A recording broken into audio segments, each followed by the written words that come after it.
Artist research is at the core of my practice because my paintings reference visual history. Some examples of this include early modern woodcut, postmodern painting, and graphic cartoon.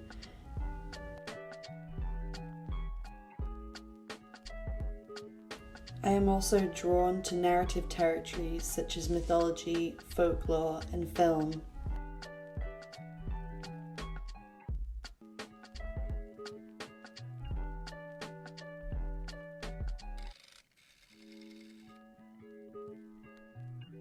I have taken inspiration from a lot of painters over the year, but two names that really stand out to me in my development were Sigmar Polk and Lydia Donner.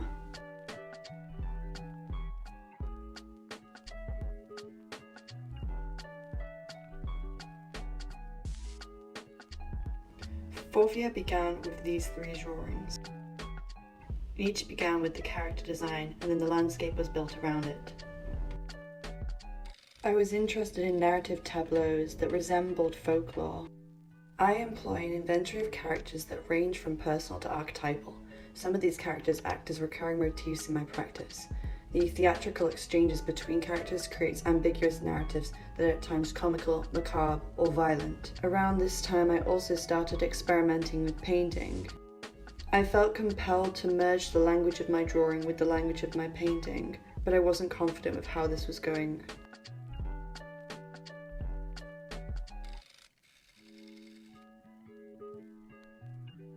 Therefore, I continued making drawings in this style, and eventually experimented with scale.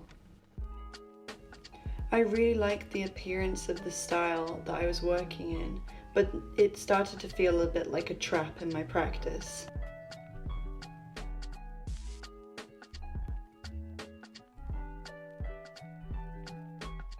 This drawing was going in the same direction until I scribbled all over it out of frustration. I quickly became interested in this abstract language of marks and embellishing writing. I made this large-scale drawing to focus on this language of mark making and think about gesture. This was very freeing and created the grounds of a new obsession with layering under and over abstract marks, sometimes using a projector.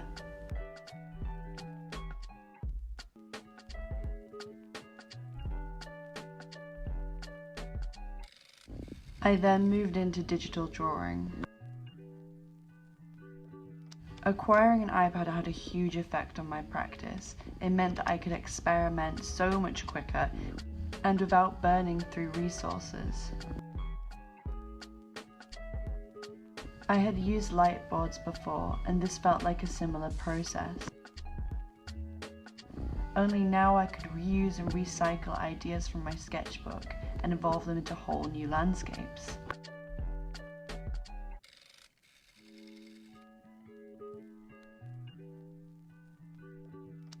I found myself correcting drawings that I had issues with,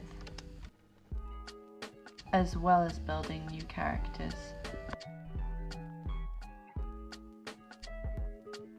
This phase really helped me lean into the graphic element of my work that I had been avoiding before. But it also weirdly felt reminiscent of woodcut and classic prints.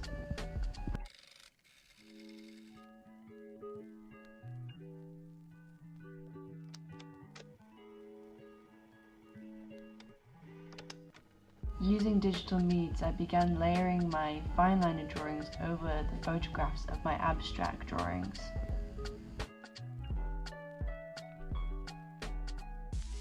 Here you can see the development of the original sketch into an ongoing motif. This smoking baby motif wound its way into several digital drawings, some screen prints, and some stop-motion animation.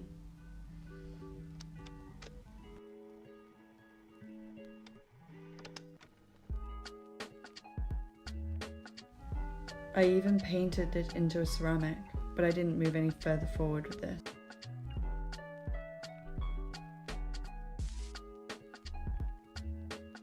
For interim, I produced a large-scale painting based off a digital drawing I'd made and included my stop motion and a few prints.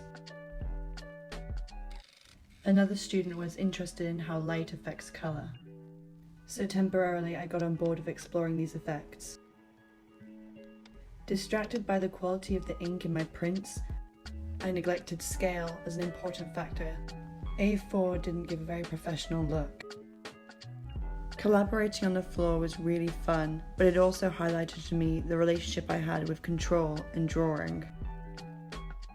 After interim, I experimented with some freestanding wooden cutouts, as well as some drawing and a few print experimentations. I soon decided that I wanted to make paintings, but I also wanted them to take influence from the other areas I'd been looking at. Here you can see how I use digital means of planning a painting.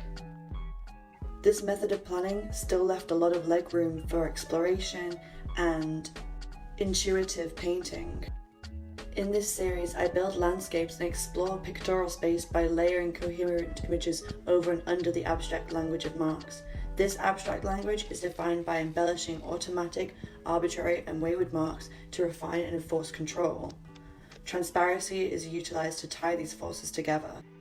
I would often wipe off layers of oil paint using paper towels and turpentine.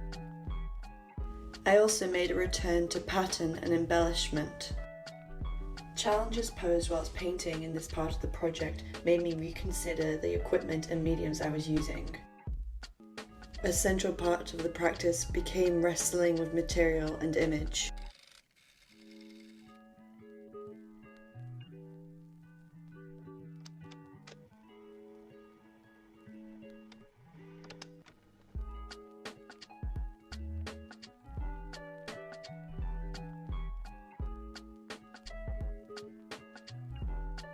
Each painting in this series was identical in size except for one.